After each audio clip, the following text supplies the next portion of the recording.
பிலிப்பைன்ஸில் நம்ம ஒரு சாப்பாடான கொத்து புரோட்டா, சிக்கன் 65, புரோட்டா, சால்னா, பிரெட் அல்வா இதெல்லாம் சாப்பிட்டா எப்படி இருக்கும்? வேற லெவலில். வணக்கம் மக்களே.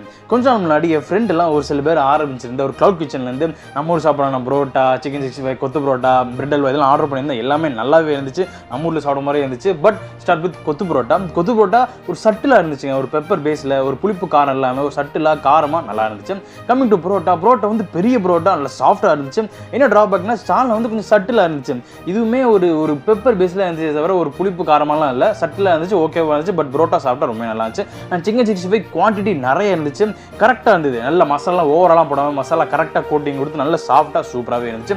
Bread halwa has my heart. Bread halwa வெறித்தனமாக இருந்துச்சுங்க. ஏன்னா நெய் நிறைய போட்டு இனிப்பு கொஞ்சம் கம்மியாக போடுறதுனால குவான்டிட்டி நிறைய கொடுத்தாங்களோ, அதெல்லாம் நல்லா திகட்டாமல் சாப்பிட முடிஞ்சது. பிரெட் அல்வா வேற லெவல். இது ஒரு ஃபுல் வீடியோ பார்க்கணும்னு லிங்கை கிளிக் பண்ணி வீடியோ பாருங்க. உங்களுக்கு வாய்ப்பு கிடைச்சா வேல்ஸ் கிச்சனை ஒரு வாட்டி ட்ரை பண்ணி பாருங்க.